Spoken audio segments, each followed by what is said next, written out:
Hello everyone, welcome to our new live. আজকের লাইভে একজন বিশেষ অতিথি, দীপ্তি সরকার ম্যাম, যিনি একাধারে একজন লেখিকা এবং তিনি কর্পোরেটেও কাজ করছেন অনেক দিন ধরে। বর্তমানে তিনি ব্র্যাক ইউনিভার্সিটির আউটরিচের সিনিয়র ম্যানেজার হিসেবে যুক্ত আছেন। রাজশাহীতে বেড়ে ওঠা এই লেখিকা নিজেকে লেখিকা পরিচয়ের থেকে মা বলে সম্বোধন করতে বেশি পছন্দ করেন। এন্ড এই কারণেই তিনি বাচ্চাদের নিয়ে বা শিশুতোষ গ্রন্থ, শিশুতোষ লেখা, এই লেখাগুলো লিখতে তিনি বেশ পছন্দ করেন। তো তার লেখালেখির শুরু ছড়া কবিতার মাধ্যমে হলেও আস্তে আস্তে গদ্য ছন্দে লেখা বই, বিভিন্ন ধরনের বাচ্চাদের নিয়ে লেখা বইগুলো নিয়ে তিনি একই সাথে কাজ করে যাচ্ছেন। আজকে আমরা আমাদের এই লাইভে দীপ্তি সরকার ম্যামের সাথে তার লেখা বইগুলো নিয়ে এবং আহ তারুণ্য নিয়ে ভাবনা, তার কাজ, সমাজ সেবা সবকিছু নিয়ে একসাথে কথা বলবো। তো ইনভাইট করে দিচ্ছি আমাদের লাইভে দীপ্তি ম্যাডাম। ম্যাডাম, কি অবস্থা, কেমন আছেন? এই তো ভালো আছি। শুভ সন্ধ্যা ফাহিমকে এবং ফারুককে। ধন্যবাদ আমাকে ধন্যবাদ। আমন্ত্রণ জানানোর জন্য। ধন্যবাদ। আচ্ছা আচ্ছা আচ্ছা, আমি একটু শেয়ার করে নিই লাইভটা, 1 মিনিট অডিয়েন্স থেকে চেয়ে নিচ্ছি যে আমি লাইভটা একটু আহ,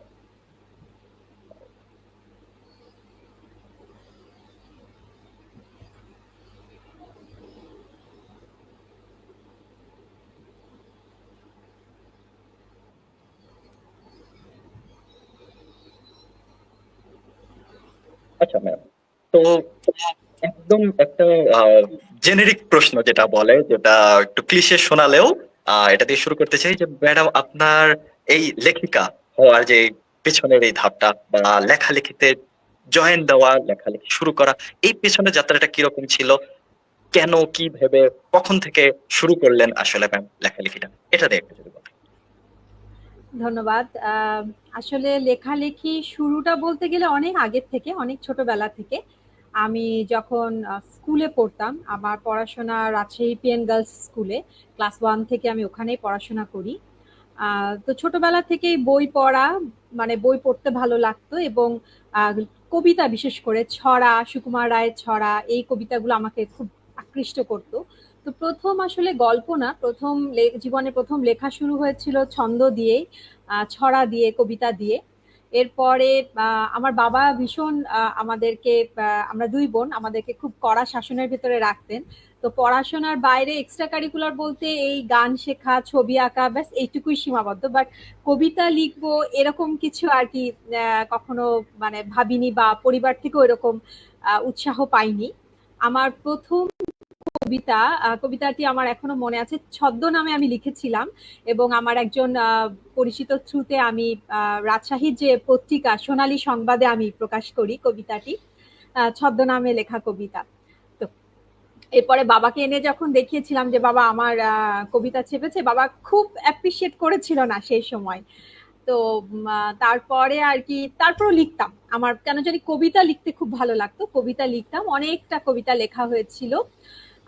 এরপরে তারপরে পড়াশোনা শেষ, চাকরি, এবং যেটা হয় বাংলাদেশের প্রেক্ষাপটে, যে আমরা পড়াশোনা শেষ করার পরেই কিন্তু চাকরি নিয়ে চিন্তা করি, যে নতুবা মনে হয় যে আমাদের পড়াশোনাটা ব্যর্থ। আমার পড়াশোনা শেষ করেই চাকরিতে জয়েন করা, এবং চাকরির পরেও আমি দেখা যাচ্ছে যে মানে টুকটাক লিখতাম, কবিতাই লিখতাম মূলত। কিন্তু মূল লেখাটা এবং আমার যে মানে শিশু সাহিত্য নিয়ে ভাবনা, এটা আসে মূলত আমার মা হবার পর থেকে। যখন আমার বাচ্চার জন্য, ও যখন, আমার ছেলে, ও যখন একটু একটু বড় হতে শুরু করে, তখন মনে হয় যে ওর জন্য যে বইগুলো আমি কিনতাম, এবং যে বইগুলো ওকে অনুপ্রেরণা দিবে, কি ধরনের গল্প ওর জন্য ঠিক হবে। এবং অনেক ধরনের বই তো আমাদের চারপাশে আছে, বইয়ের শব্দগুলো এবং কি বলবো, বইয়ের যে সারমর্ম, সেটা আসলে বাচ্চাকে কতটুকু অনুপ্রাণিত করছে, এই ভাবনাটা আসে মাথায়। এবং আসলে আরেকটু বিষয় বলতে হয়, অনেকটাই বলা হয়ে যাচ্ছে। না না না সেটা ম্যাম, হচ্ছে ফারুক আছে, ও সাউথ ইস্ট বিশ্ববিদ্যালয়ে পড়াশোনা করছে, সাউথ ইস্টে আমি কাজ করেছি। সেই সময় আমি আমার বাবাকে হারাই 2016 সালে। এবং তারপর আমি বেশ কিছুদিন মানে মানসিকভাবে ডিপ্রেশন যেটাকে বলে সেটাতেই চলে গিয়েছিলাম। 2018 সালে আমার বাবাকে নিয়ে লেখা, আমার একটি লেখা প্রকাশিত হয় প্রথম আলোতে। হুম, হুম। সেখানে সাউথ ইস্টের একজন স্টুডেন্টের প্যারেন্টস আর কি আমাকে অনুপ্রেরণা দেন যে ম্যাডাম আপনি তো অনেক ভালো লেখেন, খুব সহজ ভাষায় সুন্দর করে লেখেন, আপনি বাচ্চাদের জন্য লেখেন না কেন? তো তখন হঠাৎ না আমি বাচ্চাদের জন্য বলে হ্যাঁ আপনি তো বই লিখতে পারেন। তা আমার আসলে আমি বললাম যে না বই আমি কিভাবে লিখবো, বলে কেন আপনি তো খুব সুন্দর করে মানে খুব সহজ ভাষায় লিখেছেন, আপনি তো বাচ্চাদের জন্য লেখার কথা ভাবতেই পারেন। তো এরপরে আমার জাস্ট মাথায় আসলো আচ্ছা ঠিক আছে আমি শুরু করতে পারি, এবং আমার ছেলেকে দেখতাম ওই সময় যে সে খুব ছোট ছিল তখন, ওর বয়স কত 2018-19 দিকে 7-8 বছর এরকম। ও ভীষণ ডাইনোসর নিয়ে ব্যস্ত থাকতো। তো যেহেতু আমার চাকরির বাইরে পুরোটা সময় আমি আমার সন্তানকে কেন্দ্র করেছিল, তো ওকে ঘিরে আমার প্রথম বইটা লেখা বাবিনের ডাইনোসর। মানে সে বড় হলে কি হবা তুমি, ওকে কেউ প্রশ্ন করলে ও বলতো আমি ডাইনো আর্টিস্ট হব, হ্যাঁ এরকম ও সবসময় ডাইনোসর নিয়েই ভাবতো। তো এই কারণে প্রথম বইটা ডাইনোসর এর বাবিনের ডাইনোসর, এটা প্রকাশিত হয় 2020 সালে বই মেলায়, দেশ প্রকাশনীর যে শিশুদের প্রকাশন আছে হালুম প্রকাশ থেকে, এবং প্রথম বই ছিল। এবং আমার বাচ্চা বাংলা খুব একটা পড়তে পারতো না, এই কারণে বইটা আমাকে ইংরেজিতে ট্রান্সলেট করে আর কি প্রথম বইটা আমি ইংরেজিতে ট্রান্সলেট করেছিলাম বাবিনের ডাইনোসর, ওটা ইংলিশ ভার্সন বাবিনস ডাইনোসর হিসাবে আসে। এটাই ছিল শুরুটা, এরপরে আস্তে আস্তে একটা দায়বদ্ধতা চলে আসে এবং সেখান থেকেই লেখালেখি।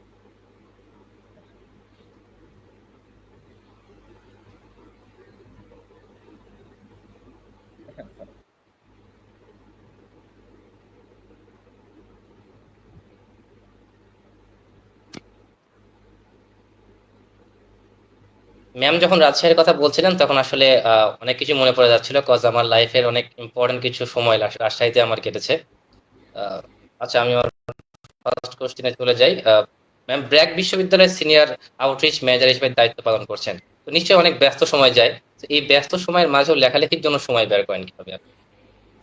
আহ, আসলে ব্যস্ত সময় যায় কথাটা ঠিক, এবং আহ, আহ, সবকিছু সমস্ত ব্যস্ততার মাঝে সময় কে ভাগ করে নেওয়া বিভিন্ন ভাবে, কিছুটা সময় পরিবারের জন্য, কিছুটা সময় আমি যেহেতু একটি মা সন্তানের জন্য, কিছুটা সময় আমার নিজের জন্য। এবং যখন আমি লিখি আহ, খুব অল্প লেখা হয়, কিন্তু তারপরও 2020-এর পর থেকে আমি চেষ্টা করি প্রত্যেকবারই বাচ্চাদের জন্য অন্তত একটি বই লেখার। টুকটাক পাশাপাশি গল্প যে লেখা হয় না তাও হয়, যদিও ব্র্যাক বিশ্ববিদ্যালয়ে আসার পর কাজের পরিধি অনেক বেড়ে গেছে। আরেকটা এখানে ভালো লাগার বিষয় হলো যে আমার কাজ হয়, যেহেতু আমি আউটরিচে আছি মূলত আমার কাজ হয় স্কুল কলেজের শিক্ষার্থীদের সাথে, এবং আমাদের ব্র্যাক বিশ্ববিদ্যালয়ের শিক্ষার্থীদেরকে নিয়ে আর কি আমার এই কাজগুলো হয়, পথ চলাটা হয়। তো আমার লেখাটা মূলত অনেক বেশি ছোট এজ গ্রুপের বাচ্চারা, যারা 6-8 বছরের এরকম একটা এজ গ্রুপকে টার্গেট করে লেখা।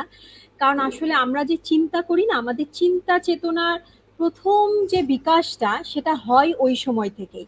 আমার এখনো মনে পড়ে যে আমার মাথায় গল্প লেখাটা, গল্পটা ভাবনাটা কিভাবে এসেছে, এটা এসেছে আমার মার কাছে গল্প শুনে, আমার দাদির কাছে, আমার নানির কাছে গল্প শুনে।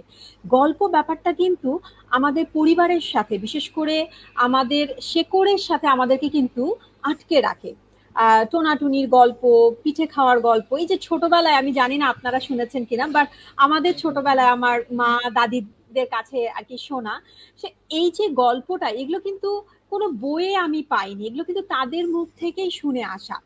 এবং গল্পটা বলে আহ, যে সেই মানে রাখালের গল্পটা আমি যে প্রথম যখন শুনেছিলাম যে মিথ্যে কথা বলা যাবে না, মিথ্যা কথা বললে মানে কোনো না কোনো সময় গিয়ে, সেই ছোট্টবেলায় কিন্তু এই একটা লেসন আমার মনের ভিতরে দাগ কেটে গেছিল। তো আমি মনে করি যে এই একটা দায়বদ্ধতা আমার মধ্যে এখনো রয়ে গেছে। আমার মনে হয়েছে যে পরবর্তী প্রজন্মকে আমি কিছু যদি আমার চাকরি তো করছি, চাকরি সেটা ঠিক আছে, কিন্তু একদম এই একদম ছোট্ট যে আমাদের আগামী প্রজন্ম, ওদের জন্য যদি কিছু লিখে রেখে যেতে পারি, হয়তোবা ওরা উপকৃত হবে।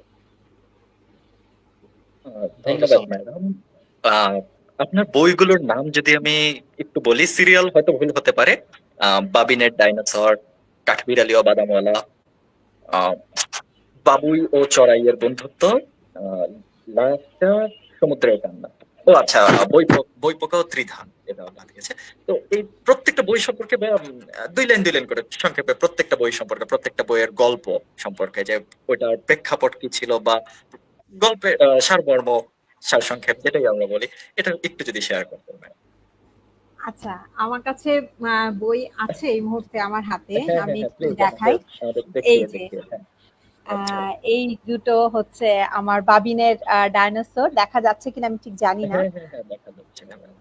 এটা মনে হয় হ্যাঁ, আপনার সবচেয়ে প্রিয় বই, হ্যাঁ, প্রথম এটা আমার বই হিসেবে প্রথম মনে বই। হয়।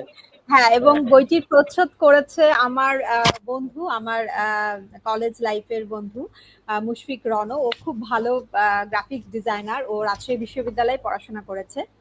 তো বাবিনের ডাইনোসরের গল্পটা হচ্ছে যে বাবিন একটা ছোট্ট ছেলে যে ভীষণ ডাইনোসর ভালোবাসে, এবং ও একদিনকে স্কুলে ওর আহ, আহ, স্কুলে একটি কুকুর এবং ছানা এবং একটি বিড়াল ছানা ছিল, তাদের সাথে খেলার ছলে একজন মানে কল্প আঙ্কেল বলছে তাকে, একজন মানুষ আসে এবং বাবিনকে নিয়ে যায় ডাইনোসরের জগতে। এবং ডাইনোসরের পৃথিবীতে গিয়ে দেখে বাবিন যে সমস্ত ডাইনোসর নিয়ে পড়াশোনা করেছে, জানে, সেই সমস্ত ডাইনোসরদেরকে সে সামনে, চোখের সামনে দেখতে পায়। আহ, এরপরে দেখা যায় যে বাবিনের টিফিন ব্যাগে অলওয়েজ কাপকেকস থাকতো, কাপকেক পছন্দ করতো, এবং ওর মানে ব্যাগে করে সেই কুকুর ছানা এবং বিড়াল ছানা, টমি আর টুসি ওদের নাম ছিল, ওরাও চলে যায় সেই ডাইনোসরের দেশে। এবং একটা সময় টিরেক্স নামে সেই ডাইনোসরটা আহ, চলে আসে তাদের সামনে। তারা একটা গুহায় লুকিয়ে পড়ে, এবং বাবিন একটা মানে গুহার মুখে এসে সেই টিরেক্সটা জোরে হুঙ্কার দেয়। তো বাবিন সেই তার ছোট্ট কাপকেকসটা টিরেক্সের মুখে ছুঁড়ে দেয়, এবং সেটা একটা ম্যাজিকের মতো কাজ করে, এবং টিরেক্সটা খুব ছোট্ট একটা টিরেক্স হয়ে যায়, বিড়াল ছানা এবং কুকুর ছানার মতো। তো এইভাবে আর কি লেখা গল্পটা, জাস্ট কল্পনা আর কি। এটা ছিল প্রথমটা। আর কাঠবিড়ালি ও বাদামওয়ালা, এটি আমার ছড়ার ছন্দে লেখা গল্পের বই প্রথম। এই পুরো বইটা হলো ছড়ার ছন্দে লেখা। এই বইটা লেখার পেছনেও বলবো যে আমার ছেলে বিশেষভাবে আমাকে অনুপ্রেরণা জুগিয়েছে। ও যখন একটু একটু করে বড় হতে শুরু করলো, বাংলা পড়তে গিয়ে দেখলাম যে ওর ইন্টারেস্টটা ছড়াই বেশি। মানে ও বাংলা গদ্য খুব একটা পছন্দ করতো না, ও ছড়াটা পছন্দ করতো। এবং এই বইটা আমি আমার ছেলেকেই ডেডিকেট করি। তো আমার মনে হলো ঠিক আছে, এরকম একটা গল্প, এখানে একটা কাঠবিড়ালি যে ভীষণ বাদাম খেতে ভালোবাসে। তো সে বাদামওয়ালার কাছে বাদাম চায়, কিন্তু বাদামওয়ালা তাকে বলে যে না, টাকা ছাড়া আমি দেবো না। তখন ছেলেটা বলে, কাঠবিড়ালি বলে যে ঠিক আছে, আমি তোমার যদি দর্শক বেশি করে এনে দেই, তোমার বেচা বিক্রি যদি বেড়ে যায়, সেই ক্ষেত্রে তুমি আমাকে বাদাম দিবা কিনা। তো বাদামওয়ালা রাজি হয় যে ঠিক আছে, যদি বেচা বিক্রি বাড়ে আমি তোমাকে 10টা বাদাম দেবো। তো কাঠবেড়ালি সুন্দর মতো গান নাচ করতে থাকে, এবং অনেক মানুষ আসে, বাদামও বিক্রি অনেক বাড়ে। কিন্তু দিন শেষে বাদামওয়ালা বা কাঠবেড়ালিকে একটা বাদামও দেয় না। তো কাঠবেড়ালি ভীষণ মন খারাপ হয়, এবং পরবর্তীতে সে হচ্ছে মন খারাপ করে বসে থাকে। তখন ইঁদুর, কাঠবেড়ালির বন্ধু, সে আসে, বলে যে তোমার মন খারাপ কেন? বলো যে দেখো, আমার সাথে বিশ্বাসঘাতকতা করেছে, আমাকে তো বলেছিল সে বাদাম দিবে, কিন্তু বাদামওয়ালা তো আমাকে বাদাম দিল না। তখন ইঁদুর বলল যে ঠিক আছে, আমরা তাকে শাস্তি দেবো। দিয়ে ইঁদুর কি করে, বাদামওয়ালার বাদামের ঝুড়িটা কেটে ফেলে, ফলে সবগুলো বাদাম তার পড়ে যায়, এবং বাদামওয়ালা খুব মন খারাপ করে এবং স্বীকার করে তার ভুলটা। এরপরে আর কি বাদামওয়ালা এবং কাঠবেড়ালি খুব ভালো একটা বন্ধুত্ব হয়। তো এখানেও একটা ছোট্ট মানে মেসেজ দেওয়ার চেষ্টা করা হয়েছে যে কারো ক্ষতি করে কখনো ভালো করা যায় না। তো এটাই আর কি।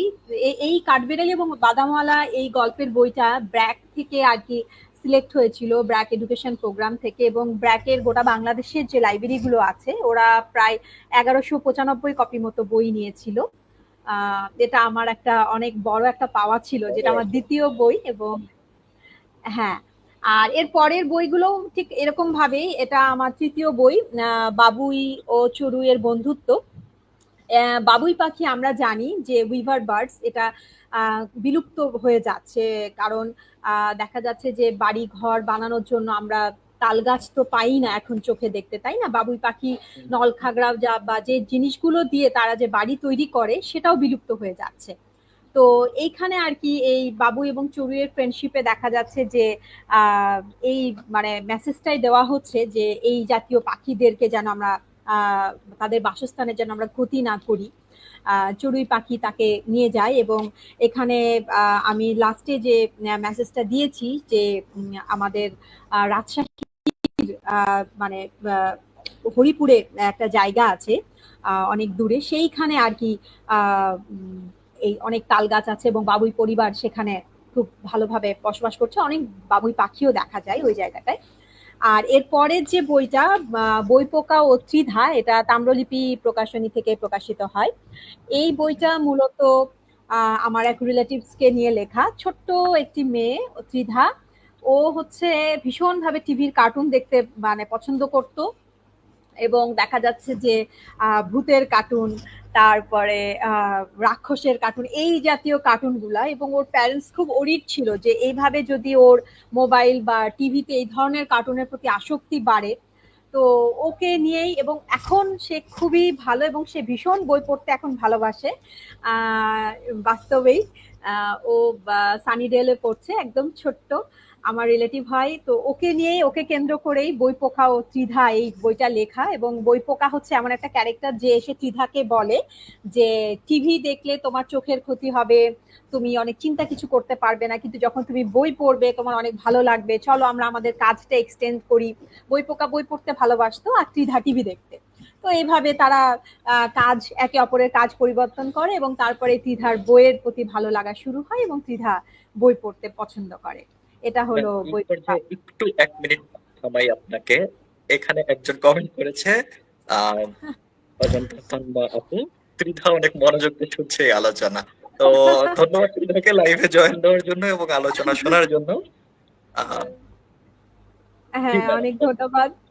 অনেক ধন্যবাদ ত্রিধাকে।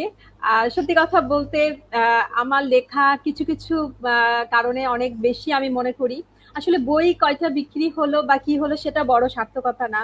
যদি আমার লেখা কারো জীবনে পরিবর্তন নিয়ে আসে বা আমার লেখা যদি কারো পছন্দের বিষয় হয়ে দাঁড়ায়, সেটা একটা অনেক বড় পাওয়া বলে আমি মনে করি। আর এবারের আমার যে বইটা, এটা হচ্ছে সমুদ্রের কান্না।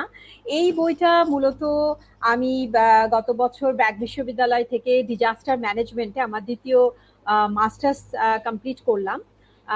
তো একটা ভাবনা ছিল যে আমি বেসিক্যালি রাজশাহী বিশ্ববিদ্যালয়ে জিওলজি এবং মাইনিং নিয়ে পড়াশোনা করেছি এবং এখন ওখানে আমি একটু গবেষণার কাজ করছি পাশাপাশি। তো যেহেতু আমার মানে গবেষণাটা চলছে পরিবেশ দূষণের একটা অংশ নিয়ে, যে আমাদের ওয়াটার পলিউশন, হ্যাঁ, পানি দূষণ নিয়ে আমার গবেষণা চলছে। তো হঠাৎ করেই মনে হলো যে এই দূষণটা নিয়ে আমরা এই বয়সী বাচ্চাদের ভেতরে কোনোভাবে আমরা তাদেরকে অনুপ্রাণিত করতে পারি কিনা, যে আমরা পরিবেশ দূষণে কি ধরনের ভূমিকা রাখছি। বিশেষ করে পলিথিন যে জিনিসটা, এটা তো শুধু আমাদের পরিবেশ না, আমাদের আলটিমেটলি পলিথিন গুলো গিয়ে জমা হচ্ছে সমুদ্রের তলদেশে, যেটা মাছ জাতীয় জলজ জীবের মাধ্যমে কিন্তু খুব মাইক্রো প্লাস্টিক, মাইক্রো অর্গানিজম হিসেবে আমাদের শরীরে চলে আসছে একটা পর্যায়ে, এবং সেটা বিভিন্ন ধরনের জটিল রোগের কারণ হয়ে দাঁড়াচ্ছে। এই ভাবনা থেকেই মাছেদের অসুখ এবং সমুদ্রের যে কষ্ট হচ্ছে, তারা চাচ্ছে একজন মানব মানে অনেক মানব বন্ধুকে যারা পরিবেশ দূষণ রোধ করবে, সমুদ্রের তলায় গিয়ে বর্জ্যগুলো জমা হবে না। তো এই ভাবনা থেকেই এই সমুদ্রের কান্না এটা লেখা আর কি। অনেক অনেক ধন্যবাদ। হ্যাঁ, ভালো। আচ্ছা, কালকের মনে হয় ইন্টারনেটে একটু ইস্যু। আমরা কয়েকটা কমেন্ট আমাদের এসেছে, আমি একটু দেখি। লাইভ আপু জয়েন দিয়েছেন, জয়া আপু, রাফিজা আপু, ইয়া, হাসিব কমেন্ট করেছে। হ্যালো হাসিব। হ্যালো, হ্যালো দীপ্তি দিদি, সাজিদ কামাল,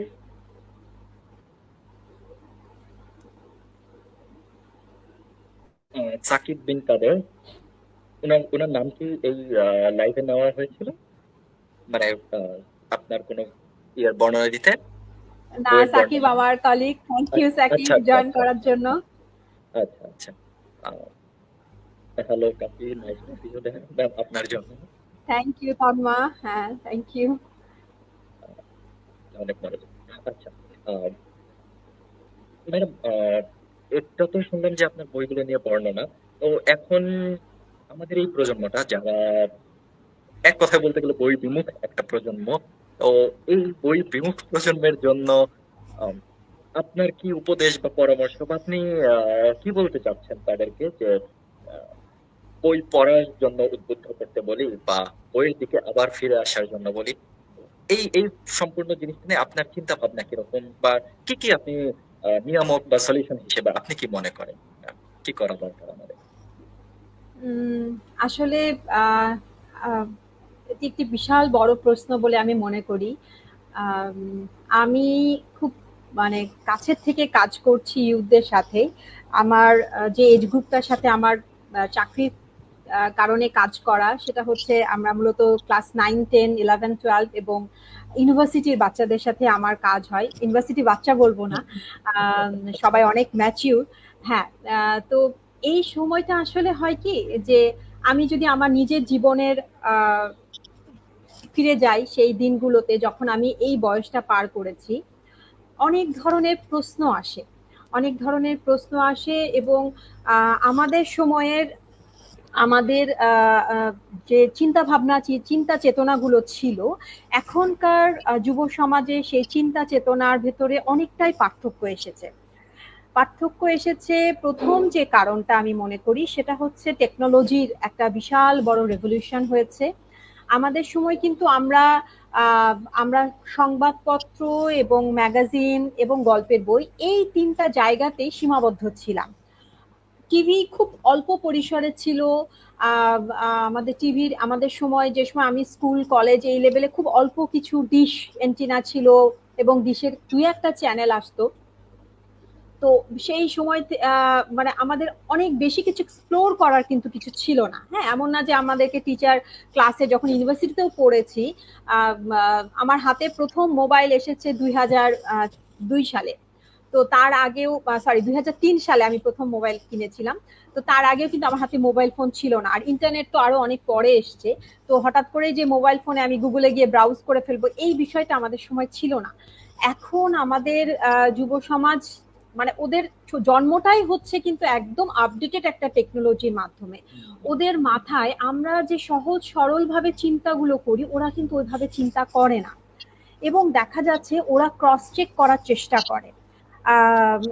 আরেকটা বিষয় যেটা, সেটা হচ্ছে যে আমাদের সময় যে ফ্যামিলি বন্ডিং যে বিষয়টা ছিল, যে আমরা কখনো কোনো মন খারাপ হলে বা কোনো একটা মানে বিপদে পড়লে বা কোনো একটা বিষয় নিয়ে আমরা সলিউশন চেলে, আমরা কি করতাম, আমাদের সিনিয়র ভাই বোন অথবা বন্ধু, যারা সিনিয়র কলিগস, এরকম, মানে কলিগস তো না বলবো না, মানে সিনিয়র ভাই বোন, বাবা মার সাথে এরকম আমরা শেয়ার করতাম। কিন্তু এখনকার বাচ্চারা ওরা কাকে শেয়ার করে? আমি জাস্ট এই গত সপ্তাহে আমাদের ব্র্যাক স্কুলে, আহ, গোটা বাংলাদেশে আমাদের ব্র্যাকের 13টি মাধ্যমিক বিদ্যালয় আছে। এই 13টি মাধ্যমিক বিদ্যালয় থেকে গত বছর নারী দিবস উপলক্ষে একটি বিতর্ক প্রতিযোগিতা হয়েছিল। তো বিতর্কিক সেমিফাইনাল রাউন্ড এবং ফাইনালের রাউন্ডে যে শিক্ষার্থীরা, তাদেরকে নিয়ে আমি একটি আউটরিচ প্রোগ্রাম করি। তো ওখানে একটি সাইকোলজিক্যাল সেশন রেখেছিলাম, যেটা আমাদের কাউন্সিলিং ইউনিটের কলিগরা সঞ্চালনা করেছেন। তো ওইখানে এক পর্যায়ে হঠাৎ করে একজন স্টুডেন্ট বলে বসলো যে তার মন খারাপ হলেই সে চ্যাট জিপিটিকে প্রশ্ন করে। মানে এটা জাস্ট ভাবেন যে আজকালকার বাচ্চারা, ওরা যদি চ্যাট জিপিটি একটি মানে আর্টিফিশিয়াল ইন্টেলিজেন্স কতটা ভয়াবহ, যে তার মন খারাপ হলে ও চ্যাট জিপিটির সাথে কথা বলছে, অর্থাৎ তার পরিবারে বা তার চারপাশে সে এমন কাউকেই খুঁজে পাচ্ছে না যার সাথে সে তার মনের কষ্ট বা দুঃখটা শেয়ার করে।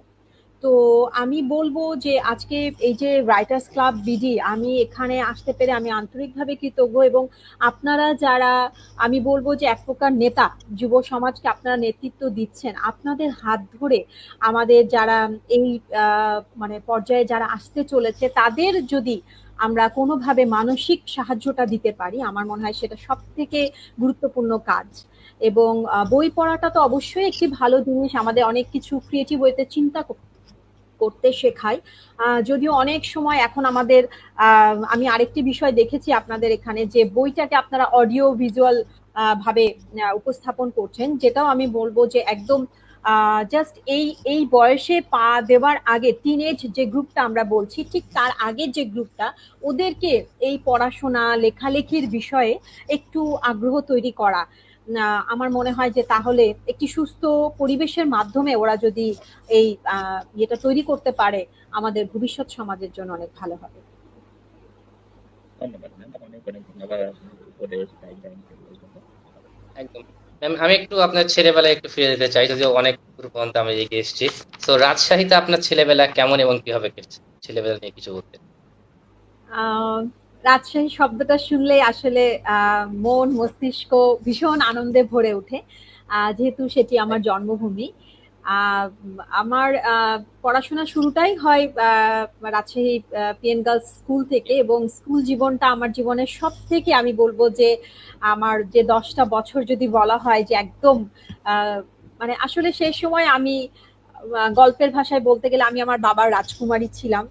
মানে কোনো ধরনের ভয়াবহতা, কোনো মানে বিভৎসতা, এরকম কোনো কিছু আমি ফেস করি নাই স্টুডেন্ট লাইফে, যেহেতু সেটি একটি আহ, বালিকা বিদ্যালয় ছিল। আমার সমস্ত ফ্রেন্ড এবং আমার পরিবেশটাই, চারপাশের সমস্ত আমার মেয়ে বান্ধবীরা ছিল। কিন্তু সেটার একটা প্রভাব পরবর্তীতে আমি কলেজ জীবনে এসে খুব বাজে একটা প্রভাব পড়েছিল। আমাদের সেই সময় আমি এসএসসি পাশ করি 97-এ এবং এইচএসসি পাশ করি 99-এ। আমি রাজশাহী সিটি কলেজের স্টুডেন্ট ছিলাম। সিটি কলেজের 2 বছর আজকে বলতে বাধা নেই, জীবনের অনেকটা বছর পার হয়ে এসেছি আমি। তো আমার এই কথাগুলো হয়তো বা এখানে যদি কোনো নারী শিক্ষার্থী থেকে থাকে বা ওই রকম এজ গ্রুপের মেয়ে থেকে থাকে, তার হয়তো বা কাজে লাগতে পারে। আমাদের সময় ইভটিজিং ভীষণভাবে বেড়ে গেছিল, এবং কলেজে এসে যেহেতু ওটা কোয়েড ছিল, আমি ছেলেদের সাথে ঠিকমতো কথা বলতে পারতাম না, মিশতে পারতাম না, এবং ভীষণভাবে ইভটিজিং এর আমি শিকার হয়েছিলাম। কলেজে যাওয়া আসার পথে, তারপরে বিভিন্নভাবে আমাকে উত্ত্যক্ত করা হতো, যেটা আমি আমাকে খুব মানসিকভাবে কষ্ট দিয়েছিল সেই সময়টায়। আরেকটা কারণ হচ্ছে যে আমি মানে আমার বাবা, আমরা যেহেতু 2 বোন ছিলাম, ভীষণ মানে প্রোটেকশন বলবো, খুব আদর দিয়ে আগলে রাখতেন সব সময়। তো যাই হোক, কলেজের তিক্ত দিনগুলো, মানে আমি তিক্ততাই বলি, যদিও এখন কলেজের অনেক ফ্রেন্ড, অনেক ছেলেরাই, তারাও অনেক বদলে গেছে, তাদের সাথে এখন অনেকের সাথেই পরিচয় হয়। আমার একজন বন্ধু আছে, ও আমাদের কলেজের ফার্স্ট বয় ছিল, মানে বন্ধুত্ব হয়েছে অনেক পরে আর কি, কলেজ জীবন শেষ হয়ে যাওয়ার পরে। সে অস্ট্রেলিয়ায় আছে, এখনো তার সাথে খুব কথা, এবং সে বলে যে দীপ্তি, আসলে আমরা বুঝি যে তুমি সেই সময় কোন এবং আমার বেশ কিছু বন্ধু আছে যারা আমাকে, আসলে ছেলে বন্ধুই, আমার আরেকটা বান্ধবীর বন্ধু ছিল, তারা আমাকে অনেকটা হেল্প করেছে, যে এবং আমি বুঝতে পারি আস্তে আস্তে যে না, সব ছেলেরাই খারাপ না, এরকম একটা ব্যাপার ছিল। পরবর্তীতে রাজশাহী বিশ্ববিদ্যালয়ে পড়াশোনা, এবং রাজশাহী বিশ্ববিদ্যালয়ের মতিহার চত্বর এবং আমাদের জিওলজি মাইনিং ডিপার্টমেন্টের যে শিক্ষকরা, তারা মূলত, আমি বলবো, আজকের যে আমি দীপ্তি সরকার, তাদের অনেকটা হাত আছে আমাকে আজকের এই জায়গায় পৌঁছে আনার জন্য। তারা অনেক, মানে সুদূর প্রসারী চিন্তা, যেটাকে বলে ভবিষ্যৎ নিয়ে চিন্তা করা, এবং নিজেকে নিয়ে যে ভাবনা, নিজের মতামত যে প্রকাশ করার ব্যাপারগুলো, এগুলো আমি তাদের কাছ থেকে আমি মনে করি। এবং রাজশাহী বিশ্ববিদ্যালয়ের ভূতত্ত্ব খনিবিদ্যায় আমাদের যারা শিক্ষক, তাদের অনেকেই বিশ্ববিদ্যালয়ে অনেক বড় বড় পজিশনে নেতৃত্ব দিয়েছেন, ভিসি, প্রভিসি, প্রক্টর, এরকম বিভিন্ন বড় বড় জায়গায়। তাদের কাছ থেকে, তাদের হাত ধরে আমি বলবো যে লিডারশিপ যে ব্যাপারটা, এটা অনেকটা শেখা। আর রাজশাহীর সব থেকে যে মানুষটার কাছে আমি কৃতজ্ঞ, আমার শিক্ষকদের ভেতরে 2জন শিক্ষক, তার মধ্যে একজন হলেন আশরাফুল আসিকিন স্যার, যার কাছে আমার কবিতা লেখা, গল্প লেখা, ছবি আঁকার হাতেখড়ি, এবারের এই সমুদ্রের কান্না বইটা আমি স্যারকে উৎসর্গ করেছি।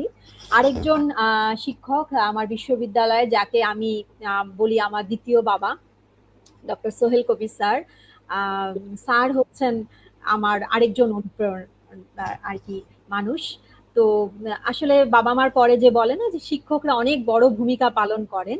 এবং আজকাল আমি আমি ব্যাগ বিশ্ববিদ্যালয়েও দেখি যে আমাদের অনেক শিক্ষক আছেন যারা, মানে অনেক ক্ষেত্রেই অনেক বড় ভূমিকা পালন করছেন শিক্ষার্থীদের জীবন পরিবর্তনের ক্ষেত্রে। Thank you so much ma'am. ধন্যবাদ ম্যাম। অনেকজন মানুষের কথা বললেন ম্যাম, আপনার জীবনের চলার পথে বা জীবনকে পরিবর্তন করে আজকের দীপ্তি সরকার তৈরি হওয়ার পেছনে। আহ, আমি জানতে চাচ্ছি, এটা রাইটার্স ক্লাব গ্রুপ দেখে আমি এটা জানতে চাচ্ছি যে কোনো কি বই আছে ম্যাম এরকম, যেটা আপনার ছোটবেলায় পড়া, বা যেই বইটা আপনার হয়তো চিন্তা ভাবনা, সৃজনশীলতা সবকিছুকে একদম ওলট পালট করে দিয়েছে, পুরো পরিবর্তন করে দিয়েছে, বা আপনাকে মানুষ হিসেবে পরিবর্তন করে করতে এরকম সাহায্য করেছে এমন কোনো বই, বা আপনার ইন জেনারেল আপনার প্রিয় বইগুলো নিয়ে আর কি বলবেন? হ্যাঁ, আম, আমি তো আমার শিক্ষকদের কথা বললাম, তবে আমার জীবন পরিবর্তনে আরেকজন মানুষ ভূমিকা রেখেছেন অবশ্যই আমার বাবা। আমার বাবা ছোটবেলা থেকে আমাকে মানে ছোটদের বইগুলো আমি আসলে অনেক বেশি পড়তাম। আমাদের বাসায় অল টাইম মানে ছোটদের যে রূপকথা মানে যে রূপকথার যে বইগুলো ছিল, ঠাকুমার ঝুলি, সুকুমার রায়ের বইগুলো, এগুলো বাবা সবসময় কালেকশনে রাখতো। এই কারণেই হয়তোবা ছোটদের বইগুলো আমি লিখতে পারি, যেহেতু ওই বয়সে পড়াটা শুরু হয়। কিন্তু পরবর্তী জীবনে যে মানুষটা আমাকে আমূলভাবে পরিবর্তন করেছিলেন, এবং তিনি সেই পরিবর্তনগুলো করেছিলেন গল্পের বই দিয়েই, তিনি আমার হাজব্যান্ড দেবাশিস ভৌমিক। তো তার সাথে আমার মূলত পরিচয় 1998 সালে, এবং তখন আমি কলেজের স্টুডেন্ট ছিলাম। 2000 সালে আহ, তিনি আমাকে দুটো বই ও আমাকে গিফট করে, সমরেশ মজুমদার, সাতকাহন। এবং সাতকাহনের দুটো খণ্ডই সে আমাকে বলেছিল যে তুমি এই বই দুইটা পড়বে, এবং আমি চাই যে তুমি দীপাবলি হয়ে ওঠো। তো প্রথমে আমি তার এটা শুনে আমি বুঝি নাই যে দীপাবলি হয়ে ওঠো মানেটা কি, সে কেন মানে দীপ্তি থেকে দীপাবলি হয়ে ওঠো, আমি আমি এটা বুঝিনি। কিন্তু পরবর্তীতে যখন আমি বই দুটো পড়ি, এবং এই বইটা আমি মনে করি যে তখন আমার বয়স কত, এই তো 18-19 এরকম বয়সের একটা মেয়েকে টোটালি ট্রান্সফর্ম করেছিল। এবং আহ, মানে একটা সময় ছিল আমি একা একা কোনো কিছু করতে ভয় পেতাম। আমি কোথাও যাব, কাউকে সাথে নিয়ে যেতাম। মানে বাবা যতদিন বেঁচে ছিলেন প্রত্যেকটা স্টেপে তো বাবার সাথে ছিল। এবং অনেক সময় হয়েছে এমন যে মানে আমি আমি খুব ভালো অভিনয় করতাম একটা সময়। স্কুল জীবনে জাতীয় শিশু পুরস্কার প্রতিযোগিতায় জেলা পর্যায় পর্যন্ত আমি এসেছিলাম, কিন্তু তারপরে আর যেহেতু পরিবারের একটা ব্যাপার ছিল, বাবা আমাকে আর আসতে দেয়নি। ইভেন ঢাকা ইউনিভার্সিটিতেও আমার পরীক্ষা দেওয়া হয়নি, যে ঢাকায় আমার কোনো রিলেটিভস নেই, এখানে থেকে আমি কিভাবে পড়াশোনা করব। তো রাজশাহীতেই পড়াশোনা। এবং তখন আসলে চিন্তা করি নাই সেই সময় যে অনেক কিছু করা সম্ভব। হ্যাঁ, আমাদের ভেতরের ভয়টাকে ভাঙা এবং অনেক কিছুকে না বলতে পারা, নিজের সাথে নিজের লড়াইটা করা, এই বিষয়গুলো কিন্তু আমি মনে করি যে একটা গল্পের বই মানুষকে বদলে দিতে পারে। যেটা সেই সমরেশ মজুমদারের সেই সাতকাহন বইটায়, পরবর্তীতে কালবেলা, কালপুরুষ, এই বইগুলো পড়া হয়েছে। হুমায়ুন আহমেদের অনেক বই পড়েছি। মাসুদ রানার বইয়ের একটা সময় ভীষণ পাগল ছিলাম আমাদের সময়। তিন গোয়েন্দার বইগুলো মানে খুব চুরি চুরি করে আর কি ফ্রেন্ডদের সাথে পড়া হতো এই বইগুলো, ক্লাসের ফাঁকে ফাঁকে। বইয়ের উপরে আর কি আমরা ক্লাসের বই রাখতাম, আর নিচে হচ্ছে হলো মাসুদ রানার বইগুলো রাখতাম, আমরা এইভাবে পড়তাম। তো এই বইগুলো একটু একটু করে অনুপ্রাণিত করেছে আমাকে। আর আসলে প্রত্যেকটা মানুষের মাঝেই, বিশেষ করে এই বয়সটা যারা পার হচ্ছে, তাদের ইউথ বা যুব সমাজ বলে আমি যাদেরকে মনে করি, তাদের ক্ষেত্রে আমি মনে করি যে বই একটা অনেক বড় ভূমিকা রাখে। হ্যাঁ, বিল ক্লিনটনের মাই লাইফ, এই বইটা আমার ফাদার ইন ল আমাকে গিফট করেন 2003 সালে। তো এই বইটাও আর কি আমাকে অনেক অনুপ্রেরণা দিয়েছে। ফ্লোরেন্স নাইটেঙ্গেলের গল্প, জীবনী, মাদার ট্রেসার জীবনী। এবং একটা সময় আমার জীবনে এরকম হয়েছিল যে আমি মনে করতাম যে না, আমি বিয়ে করব না কাউকে, আমি মাদার ট্রেসার মতো মা হতে চাই। হ্যাঁ, তো ওনাদের জীবনীগুলো যখন পড়েছি, এগুলো আসলে তাদেরকে তো সামনাসামনি দেখা হয়নি, জানা হয়নি কখনোই, কিন্তু তাদেরকে জেনেইছি কিন্তু গল্পের বইয়ের মাধ্যমে। আজকাল তো অনেক মুভিজ তৈরি হয় এরকম লেজেন্ডারি পার্সনদেরকে নিয়ে, কিন্তু আমাদের সময় তো এরকম বিষয় ছিল না। আমাদের সময় ছিলই গল্পের বইটা। এখনো আমি মনে করি যে গল্পের বইয়ের যে শব্দ চয়ন, যেভাবে চিন্তা করতে শেখায়, একটা বইয়ের শুরুটা, গল্পটা, একটা সিন ক্রিয়েট করা এবং আপনাকে নিয়ে যাওয়া ওই সময়ে ওই মানুষটা হিসেবে নিজেকে কল্পনা করতে শেখানো, এই ক্ষমতাটা আমি মনে করি একমাত্র গল্পের বইয়ের আছে, বা যে কোনো বইয়ের আছে বলে আমি মনে করি। ধন্যবাদ madam. Thank you ma'am. Ma'am, আমার একটা কোশ্চেন ছিল যে 2025 বইমেলায় সমুদ্র দূষণ নিয়ে সমুদ্রের কান্না নামে আপনার একটি বই প্রকাশিত হয়েছে। সো এটা এই কনসেপ্টটা কিন্তু অনেক চমৎকার, অনেক ইন্টারেস্টিং এবং সেই সাথে গুরুত্বপূর্ণ। সো এই বইটি লেখার পিছনের গল্পটা একটু জানতে চাই, একদম শুরু থেকে শেষ পর্যন্ত, বই প্রকাশের শুরু থেকে শেষ পর্যন্ত। আচ্ছা, এই এই বইটা মূলত গত বছরই লেখা হয়ে গেছিল আমার। মাস্ক নিয়ে 2020-এ যখন কোভিড আসে, আমরা তো অনেক ভাবে মাস্কটা ইউজ করতাম, তাই না?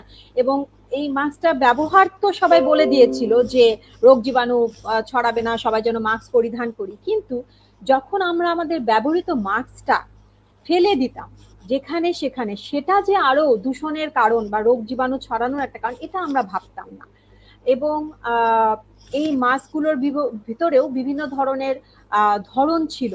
আমরা যে মাস্কগুলো ক্লিনিক্যাল সার্জিক্যাল মাস্ক যেটা ইউজ করি, হাতে গ্লোভস ডাক্তাররা যেটা ইউজ করে, এগুলো কিন্তু খুব মানে পরিবেশ দূষণের একটা অনেক বড় কারণ, অনেক রোগ জীবাণু বহন করে সেই জিনিসগুলো। এগুলোকে আলাদা করে রাখা এবং বর্জ্য ব্যবস্থাপনা, এই শব্দটা, এটা সম্পর্কে যখন আমি মানে জানলাম যে পরিবেশের ডিজাস্টার ম্যানেজমেন্ট নিয়ে যখন আমি পড়াশোনা করতে গেলাম, তখন জানলাম যে ডিজাস্টারটা কেন হচ্ছে, কেন এই দুর্যোগটা আসছে।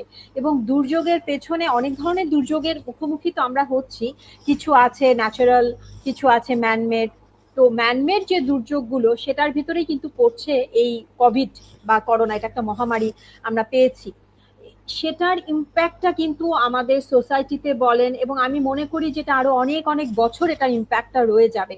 আমাদের একটা বিশেষ জেনারেশনের বাচ্চাদের উপরে কিন্তু এই কোভিডের ইম্প্যাক্টটা পড়েছে, আমাদেরও অনেকের উপরে পড়েছে, আমাদের চিন্তা চেতনার উপরে পড়েছে।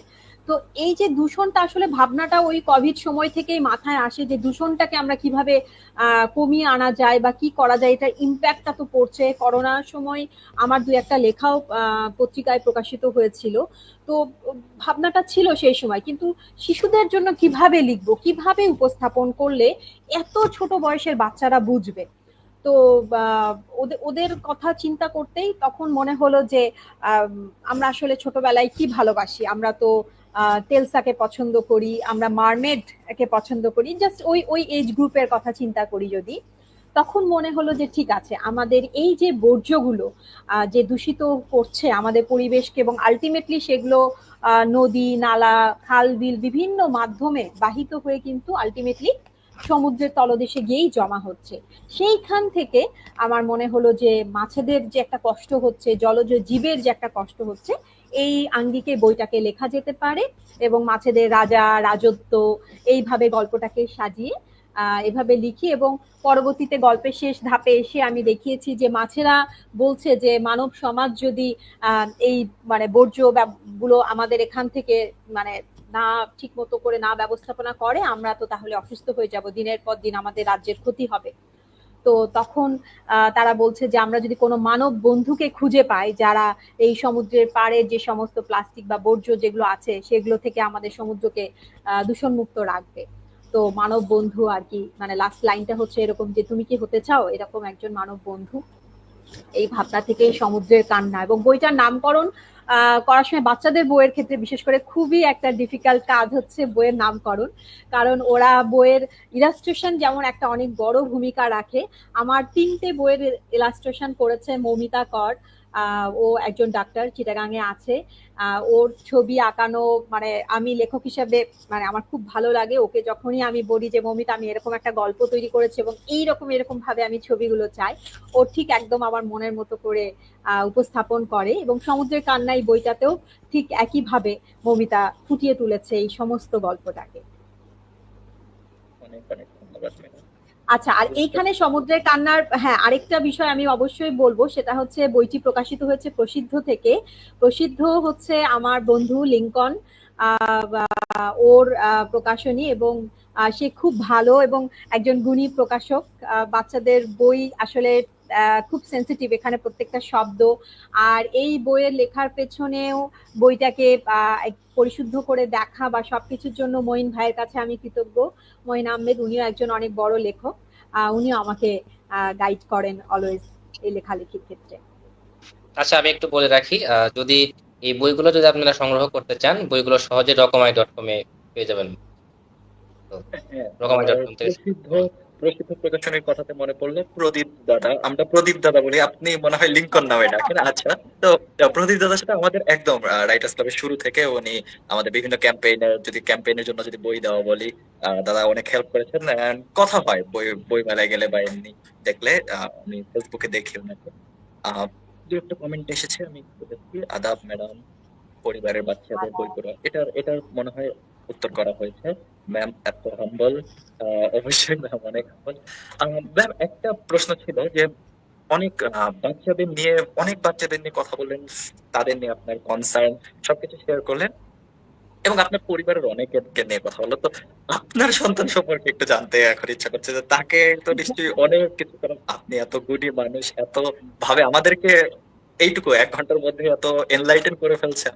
তো তাকে না জানি কি শেখাচ্ছেন। তো আপনি তাকে কিভাবে গড়ে তুলছেন এবং তার সম্পর্কে কি জানতে পারছেন, সে কি কি নিয়ে আগ্রহী, কি নিয়ে আপনাদের কথা হয়, কিভাবে আপনি প্যারেন্টিং করছেন ম্যাম, এগুলোই তো। আহ, তাকে নিয়ে আসলে আমার অনেক কখনো তাকে নিয়ে আমি অনেক বেশি খুশি থাকি। সত্যি কথা বলতে কখনো তাকে নিয়ে আমি অনেক বেশি মন খারাপ করে থাকি। কারণ আমি মনে করি আমার জীবনের বেঁচে থাকা, আমার যা কিছু কাজ সবকিছু তাকে কেন্দ্র করেই, তার জন্যই। আমার একমাত্র ছেলে দৈবদীপ্ত ভৌমিক রিক, ও সেন্ট জোসেফ ইন্টারন্যাশনাল স্কুলে পড়ছে, গ্রেড 8-এ। তো ও বাকি অনেক বাচ্চাদের থেকে কিছুটা আলাদা, ছোটবেলা থেকে একদমই ও ডিমান্ডিং না কোনো কিছু নিয়ে, যে জিদ করা অনেক বাচ্চারাই যেটা করে। সে ইভেন কখনোই কোনো খেলনা নিয়ে কোনো কিছু নেই, ও মানে জিদ করতো না। এবং ওর ভেতরে একটা জিনিস দেখেছিলাম যে বাই বর্ন হয়তো বা জেনেটিক্যালি ও কিছু জিনিস পেয়েছে, যেমন ও খুব ভালো ছবি আঁকে। আমি যেহেতু ছবি আঁকতে পছন্দ করতাম, ও আমার থেকেও ভালো ছবি আঁকে। আরেকটা বিষয় যেটা, ও খুব ছোটবেলায় দু একটা টুকটাক 2-4 লাইন কবিতা লিখতো। সবকিছুতেই মানে আগ্রহ দেখাতো।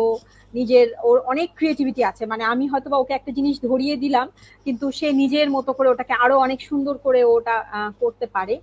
কিন্তু আমার বাচ্চার ক্ষেত্রে একটা জিনিস যেটা আফটার কোভিড আমি লক্ষ্য করছি, সেটা হচ্ছে যে ওর মনস্তাত্ত্বিক যে পরিবর্তনটা। কোভিড ব্যাপারটা ওকে অনেক ভাবেই ইম্প্যাক্ট ফেলেছে বলে আমি শুধু আমার বাচ্চা না, আমার বাচ্চার যে বয়সটা, ও এখন 14.5 বছর বয়স, এই এজ গ্রুপের বাচ্চাদের ক্ষেত্রে একটা প্রভাব ফেলেছে। আর যেহেতু ও টিন এজে আছে, ওর চিন্তা ভাবনাটা কিন্তু আমাদের চিন্তা ভাবনার থেকে সম্পূর্ণই আলাদা। ও যে জিনিসটাকে আমরা হয়তো একভাবে চিন্তা করছি, ওটাকে সম্পূর্ণই অপোজিট ভাবে বা অন্যভাবে চিন্তা করছে। এখন দেখা যায় যে মা হিসাবে বা প্যারেন্টস, আমরা যদি ওকে ওটা জোর করে ওর উপরে কোনো কিছু চাপিয়ে দিতে চাই, সেটাকে সে ভালোভাবে নেবে না। এবং আমরা দুজনেই, আমি এবং আমার হাজবেন্ড, আমরা চেষ্টা করি যে ওর সাথে ওর মতো করে চিন্তা করা, ওকে অনেকটা সময় কাউন্সিলিং করি আমরা, যে দেখো তুমি এভাবে এই জিনিসটা চিন্তা করছো, তুমি হয়তো এটা করো। যেমন ওর গত 2 বছর ধরে ওর যে প্যাশন, ওর এক একটা বয়সে ওর এক এক ধরনের জিনিসের উপর ওর প্যাশন থাকে। ছোটবেলায় ছিল ওর ডাইনোসর নিয়ে, সারাদিন ডাইনোসরের বই পড়বে, ডাইনোসরের ছবি আঁকাবে, এ থেকে জেড পর্যন্ত সমস্ত ডাইনোসরের নাম, কে কি খায়, তাদের ক্যারেক্টারিস্টিক্স কি, সবকিছু তার মুখস্থ ছিল। এরপরে কি হলো, সে আর্কিটেক্ট হবে। সমস্ত আর্কিটেকচারাল জিনিসপত্র এটা ওটা দিয়ে সে জিনিসপত্র বানানো শুরু করলো। এরপরে সে কি হবে, সে হচ্ছে এখন মিউজিক নিয়ে তার মাঝে কিছুদিন খুব চললো ইন্টারেস্ট, এখন হয়েছে দাবা। গত 2 বছর যাবত, ও মাঝে রুবিক্স কিউব ছিল কিছুদিন তার প্যাশন, এখন হচ্ছে দাবা। সে পড়াশোনা বাদ দিয়ে শুধু দাবা খেলতে ভালোবাসে। তো এখন তাকে হ্যান্ডেল করাটা খুব ডিফিকাল্ট, তাকে বিভিন্ন দাবা কম্পিটিশনে নিয়ে যেতে হয় আমাদেরকে। দেখা যাচ্ছে সে ইউটিউব দেখে অনেক ধরনের দাবার, যেখানেই সে বই পাবে সে বইগুলো কিনে পড়ার চেষ্টা করে, লজিক গুলো মুখস্থ। আর আরেকটা জিনিস আমি খেয়াল করি, এটা হয়তোবা আমার বাচ্চা না, এই এজ গ্রুপের বাচ্চাদের একটা সমস্যা, ওরা না ওদের লজিক দিয়েই আমাদের বিষয়গুলোকে ওরা মানে ভাঙার চেষ্টা করে। আমরা যে একটা কথা বললাম ওকে, দেখা যাচ্ছে না না তুমি এটা কেন বলছো, তুমি তো এটা বোঝো না, এটা এইভাবে আসতেছে, হ্যাঁ, এইরকম লজিকটা ওরা করে। তো চেষ্টা করি যাতে দূরত্বটা বেড়ে না যায়, কারণ এই টিনেজ থেকে আমরা বাবা মারা একটু একটু করে দূরে সরে যেতে থাকি। আজকালকার দিনের আমার অনেক কলিগদের সাথে আমার কথা হয়, এবং আমার ইউনিভার্সিটিতেও আমি আমার শিক্ষার্থীদের যাদের সাথে আমার রেগুলার কাজ হয় ওদেরকে সবসময় বলি যে তোমরা যা কিছু করছো সবকিছু ওকে আছে, কিন্তু প্লিজ দিনের শেষে মাকে অন্তত, মা তুমি কেমন আছো, তোমার কি লাঞ্চ হয়েছে, তুমি কি রাতে খাবারটা খেয়েছো, মা তুমি কি ভালো আছো, আমরা এই কথাটা বলি না। বা আমার ছেলের ক্ষেত্রেও আমি সারাদিন এই যে অফিস করা, এরপরে একটা পড়াশোনা আছে, নিজের অনেক ধরনের ব্যস্ততা, তারপরেও আমার চেষ্টা থাকে সব সময় যে আমার বাচ্চা যখন কোনো ক্রিয়েটিভ অ্যাসাইনমেন্ট করছে, হয়তো বা ওই সমস্ত মা যারা কর্মজীবী না তাদের মতো আমি আমার বাচ্চাকে সময় দিতে পারি না, কিন্তু আমার চেষ্টা থাকে যে যদি কিছুটা আমি ওকে পরামর্শ দিতে পারি, কিছুটা ওর সাথে ওর যে প্রবলেমস গুলো আমরা শেয়ার করতে পারি, হয়তোবা যখন আমি পারি না আমার হাজবেন্ড ওর প্রবলেমস গুলো শোনে যে তুমি কি ফেস করছো, এবং ওকে একটু একটু করে হয়তোবা আম, আমাদের মতো তো আর হবে না, সে তো ওর মতোই হবে, কিন্তু ও যেন কখনো কোনো ভুল সিদ্ধান্ত জীবনে না নেয়। আর আমি মনে করি যে জীবনের সফলতা সেই জায়গাটায় যদি একজন মানুষ আরেকজন মানুষকে সঠিক পথে পরিচালিত করতে পারে, সঠিক সিদ্ধান্তগুলো যদি নিতে সহায়তা করতে পারে। তো আমার চেষ্টা থাকে আমার সন্তানের প্রতি এই একটাই।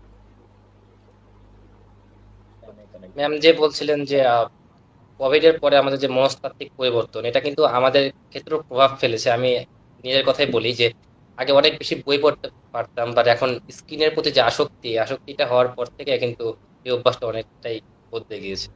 True. ম্যাম, আমার নেক্সট কোশ্চিনটা যে আউটরিচ, ব্র্যাকের সিনিয়র আউটরিচ ম্যানেজার হিসেবে কাজ করছেন, তো এটা তো অনেক চ্যালেঞ্জিং একটা জব। সো কি কি চ্যালেঞ্জের মুখোমুখি হতে হয়েছে আপনার এখন পর্যন্ত?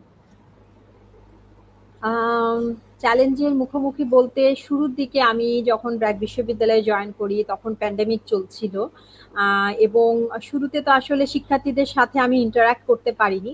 তবে আমার কাছে সব থেকে গর্বের যে বিষয়টা সেটা হচ্ছে যে আমাদের ব্র্যাক বিশ্ববিদ্যালয়ে যে ক্লাব অ্যাক্টিভিটিস গুলো আছে, আমি শুরুতে হচ্ছে ব্র্যাক ইউনিভার্সিটি ইনসাইডার নামে একটি অনলাইন আউটরিচ অ্যাক্টিভিটি শুরু করি। 5টা এপিসোড আমরা সর্বমোট করেছিলাম, প্রত্যেক সেমিস্টারে আর কি একটি করে।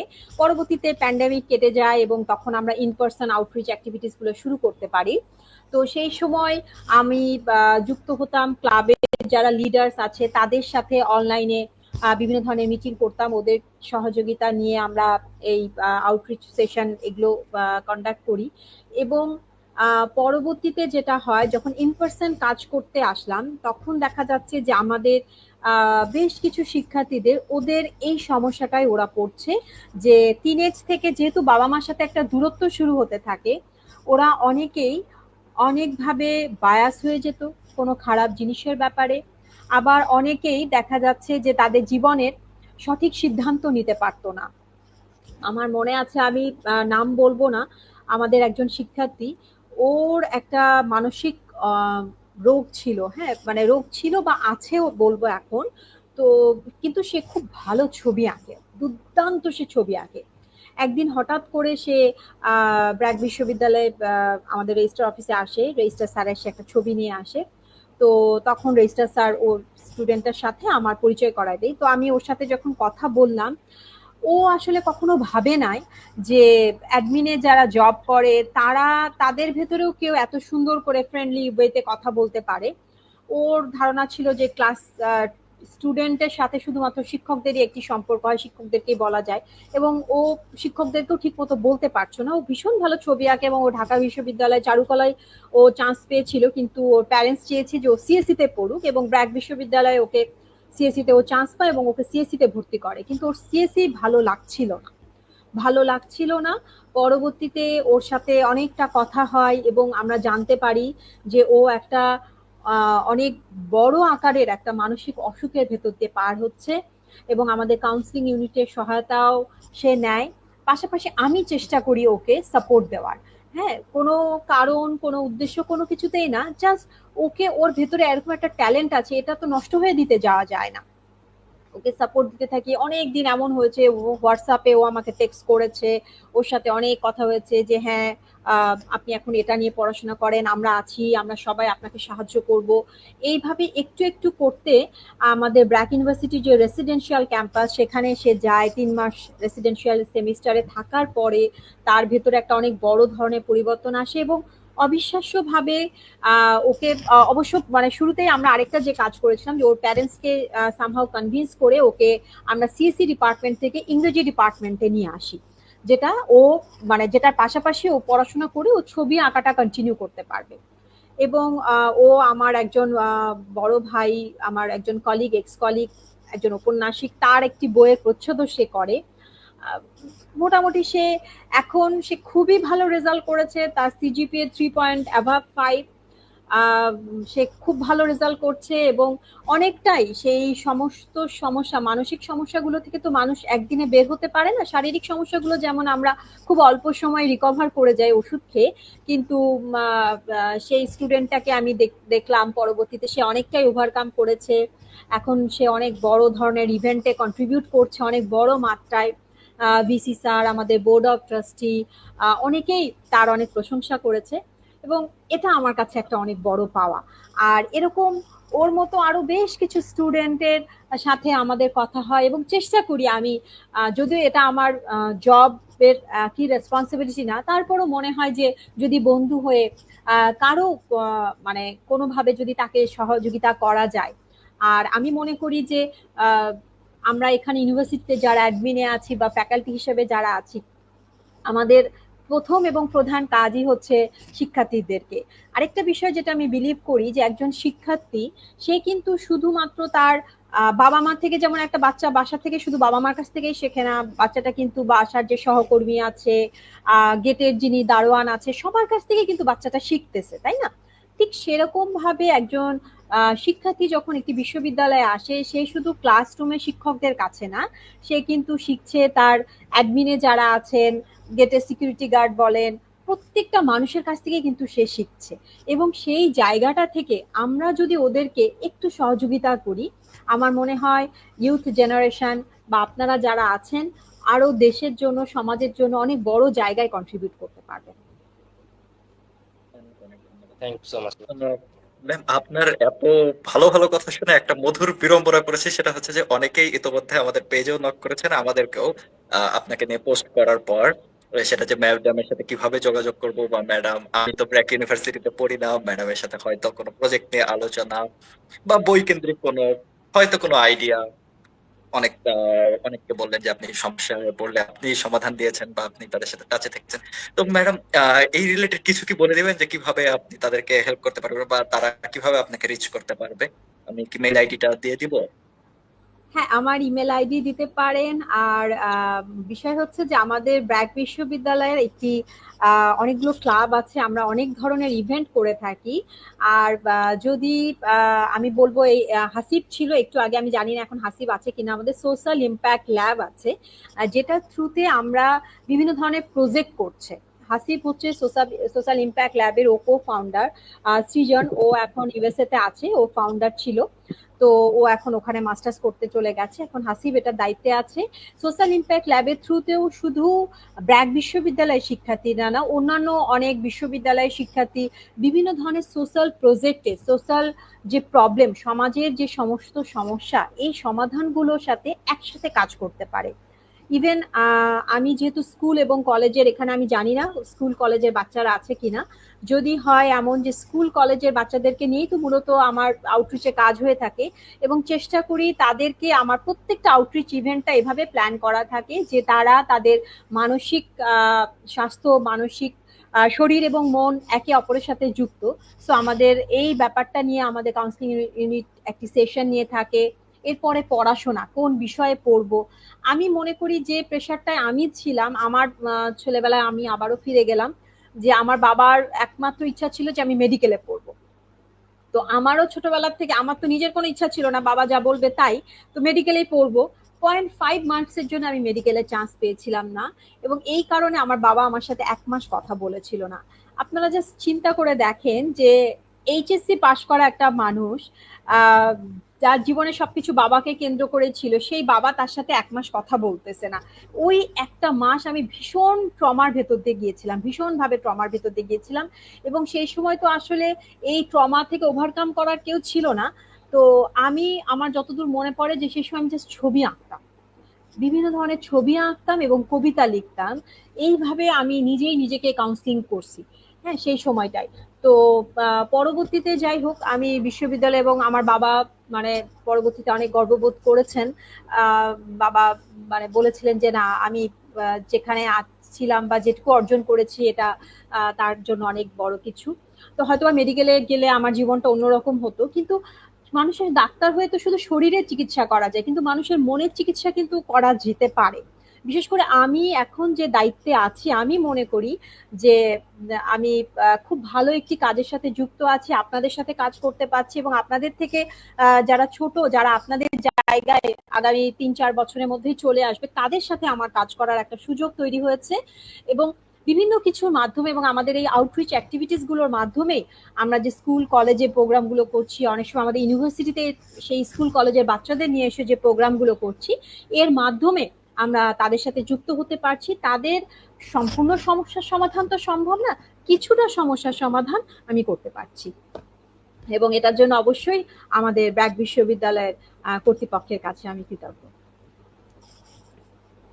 অনেকগুলো কমেন্ট এসেছে ম্যাডাম, অনেক সুন্দর। Thank you Jaya, ma'am you are so thank you তাফিলা।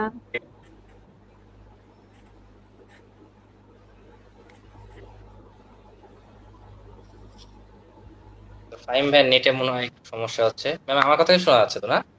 হ্যাঁ, শোনা যাচ্ছে। জি ম্যাম, বলছিলাম যে একটা বাচ্চাকে ছোট থেকে বড় করতে বলতে প্যারেন্টিংটা অনেক গুরুত্বপূর্ণ একটা ব্যাপার। সো আপনি অভিভাবকদের ক্ষেত্রে কি কি সাজেশন থাকবে, যে যারা স্মার্ট প্যারেন্টিং করতে চায় তাদের জন্য কি সাজেশন থাকবে? স্মার্ট প্যারেন্টিং যেটাকে বলি আমরা। আমি বলবো যে পরিবার, পরিবার মানে কিন্তু শুধু বাবা মা না। পরিবার মানে আমাদের অনেক অনেক আরো যে সম্পর্কগুলো আছে, আমাদের এক্সটেন্ডেড ফ্যামিলি, সেই জায়গাটা আমি বলবো যে একটা বড় রোল প্লে করে প্যারেন্টিং এর ক্ষেত্রে। শুধু তো আসলে বাবা মাই তাকে একটি বাচ্চার জন্য দায়িত্ব বা বাচ্চার ভালো হওয়া খারাপ হওয়ার ক্ষেত্রে তারাই যে ভূমিকা রাখেন তা কিন্তু না। আমরা এখন আসলে, একটা সময় যৌথ পরিবার ছিল, কিন্তু এখন আমরা নিউক্লিয়ার ফ্যামিলিতে চলে এসেছি। তো এটাতে করে কি হয়, বাচ্চার উপরে একজন বাবা এবং মা, দুইজন মানুষের আহ ঠিক কতটুকু প্রভাব পড়ে আমার জানা নেই, কারণ আমার সাথে আমার শ্বশুর শাশুড়ি, আমার ইনলস থাকে, এবং আমার মানে এটা আমার একটা পার্সোনাল ক্যারেক্টার বলে আমি মনে করি যে আমি খুব পছন্দ করি সবাইকে নিয়ে থাকতে একসাথে। আমার মানে প্রত্যেকটা সম্পর্ক, প্রত্যেকটা রিলেটিভসকে আমি আমার লাইফে অনেক বেশি প্রায়োরিটাইজ করার চেষ্টা করি, তাদের সাথে আমার বাচ্চার বন্ডিংটা যেন ভালো থাকে, সেই ব্যাপারটা আমি খেয়াল রাখার চেষ্টা করি। এবং বাবা মার ক্ষেত্রে আমি একটা জিনিস বলবো যে আমি উদাহরণস্বরূপ, আমি যদি আমার মায়ের সাথে খারাপ ব্যবহার করি আমার সন্তানের সামনে, আমার সন্তান কিন্তু ওইটা দেখে শিখলো যে হ্যাঁ, মায়ের সাথে এভাবে কথা বলা যায় বা এই আঙ্গিকে কথা বলা যায়। কিন্তু আমি যদি আমার মায়ের সাথে খুব সুন্দর করে কথা বলি, আমার বাচ্চা কিন্তু আমাকে দেখে শিখলো।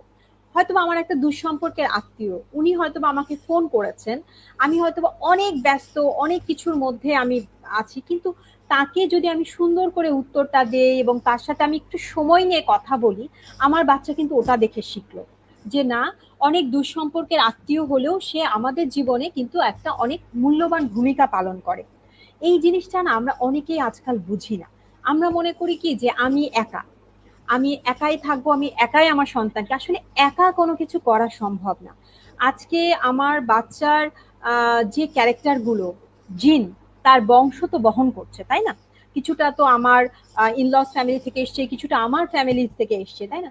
তো এই মানুষগুলোর সাথে, মূল কথা শেকড়ের সাথে, এবং আমি আমার ছেলেকে নিয়ে তো অনেক কথা বলেছি, আমি ওকে যতবার রাজশাহীতে নিয়ে যাই, আসিকিন স্যারের কাছে আমি ওকে নিয়ে যাই, এবং প্রতিদিন 1 ঘন্টা করে সময় আমি আসকিন স্যারের কাছে ওকে দিয়ে আসি, সে ছবি আঁকা শিখবে, সে স্যারকে জানবে, স্যারের সাথে গল্প করবে।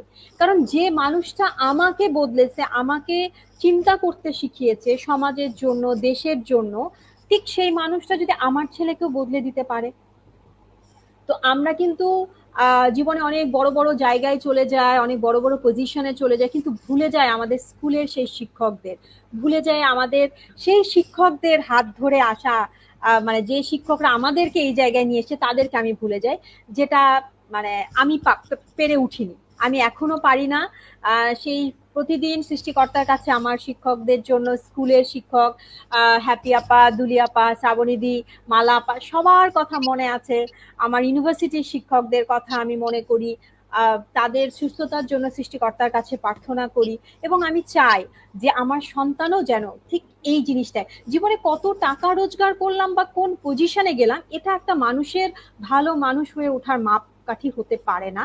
আমি মনে করি মাপকাঠি সেটা যেটা তার মানুষের প্রতি মানুষের মূল্যবোধ তৈরি করায়। এমপ্যাথি খুব গুরুত্বপূর্ণ একটি বিষয়।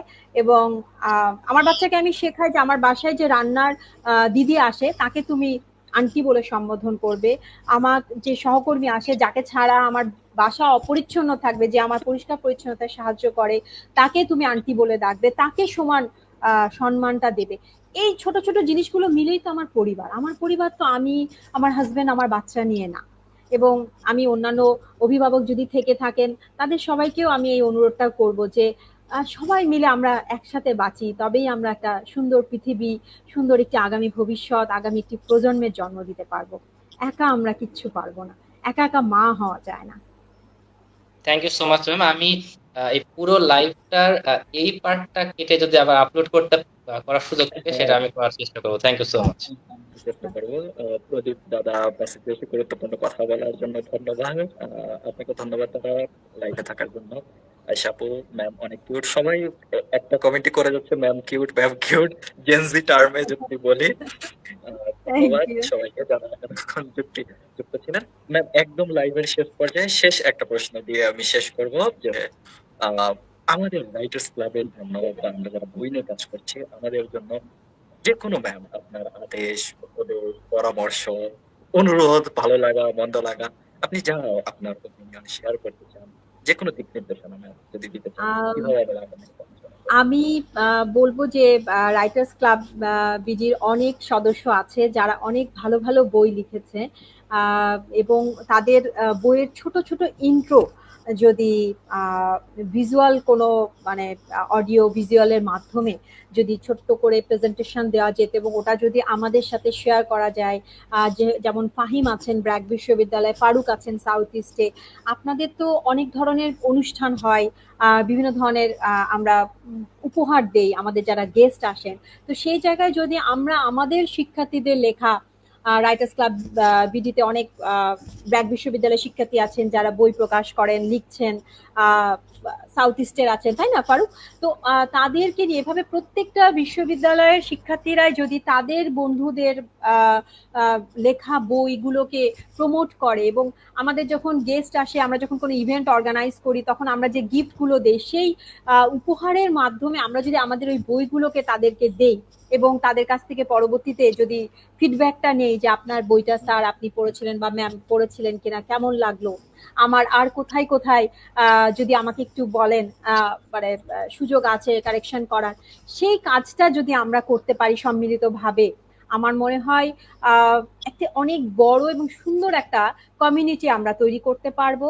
আর ফাহিম, আমি জানি ও অনেকগুলা বই লিখেছে, ফাহিমকে আমি বলবো যে ফাহিম যদি সুযোগ থাকে, ছোট ছোট বাচ্চারা যারা, আমি বলবো না যে ঢাকার ওই পশ স্কুলগুলোর কথা, আমি বলবো যারা বঞ্চিত, যারা বই জানে না যে গল্পের বই পড়া তাদের একটা হবি, তারা সেটা চিন্তাও করতে পারে না, কারণ তাদের কাছে তাদের যে পাঠ্য বই সেই পাঠ্য বইটাই থাকে না। তো তাদের জন্য যদি ছোট কিছু কন্টেন্ট করা যায়, তাদেরকে নিয়ে যদি কখনো আপনারা কোনো লাইভ করতে পারেন, তাদের সাথে গল্প করতে পারেন, তাদের আশা, স্বপ্ন, ইচ্ছাগুলো যদি রাইটার্স ক্লাব বিডির মাধ্যমে আমাদের সমাজের সামনে উপস্থাপন করতে পারেন, হয়তোবা অনেকেই অনেক কিছু করতে পারবে তাদের জন্য। ধন্যবাদ। Thank you so much ma'am. অনেক অনেক ধন্যবাদ ম্যাডাম। অনেকদিন পর মনে হয় কোনো একটা লাইভ হলো এরকম, যেটাতে 1 ঘন্টারও বেশি সময় জাস্ট শুধু মুগ্ধ হয়ে শুনলাম। অনেক কিছু জানতে পারলাম। অনেক ধন্যবাদ আমাদের পুরো 60,000 মেম্বার, 60,000-এরও বেশি এখন, প্রায় 61,000 মেম্বার গ্রুপের এতজনের সামনে এত থটফুল কথাগুলো শেয়ার করার জন্য। আমি অবশ্যই ইউটিউবে আপলোড দিয়ে বেটার একটা লিংক গ্রুপে দিয়ে দিব, যাতে যারা টেপ দেখতে চান বা বাকি অংশ দেখতে চান, অনলাইনে সমস্যার কারণে কেউ যদি কোনো পার্ট মিস করে থাকেন তারাও যাতে দেখতে পারে। এবং ম্যাডাম, লাস্ট এই কমেন্টটা দিয়েই আমি শেষ করবো যে ম্যামকে আবারও লাইভে যাই, আবারও request করবো যে অবশ্যই ঈদের পর তারপরে আবারও ফ্রি হয়ে আবারও কোনো একদিন আড্ডা দিব। ওই নিয়ে কথা এবং বলে ম্যাম যদি আপনাকে আপনার ধন্যবাদ। সময় থাকে তাহলে আমরা অফলাইনেও চাইলে একটা ইভেন্ট করতে পারি, সেটা হতে পারে অবশ্যই, ব্র্যাক বা অবশ্যই। ব্র্যাকের বাইরে যে কোনো একটা হ্যাঁ, জায়গায়। হ্যাঁ। অবশ্যই, আমরা অবশ্যই। আমরা সেটা অফলাইনেও করতে পারি এবং এবং সেটা ম্যাডাম হলে এটাতে আমার মনে হয় যে আরো অনেক ভালো হবে। একদম ফাহিম এই একদম। উদ্যোগটা নিতে পারে। ফাহিমের সেই ক্ষমতা আছে বলে আমি মনে করি। আ দেখা যাক। আমরা অপেক্ষা করবো ম্যাম। শুভরাত্রি সবাইকে। শুভকামনা অনেক। Thank you so much. Okay madam, Thank okay.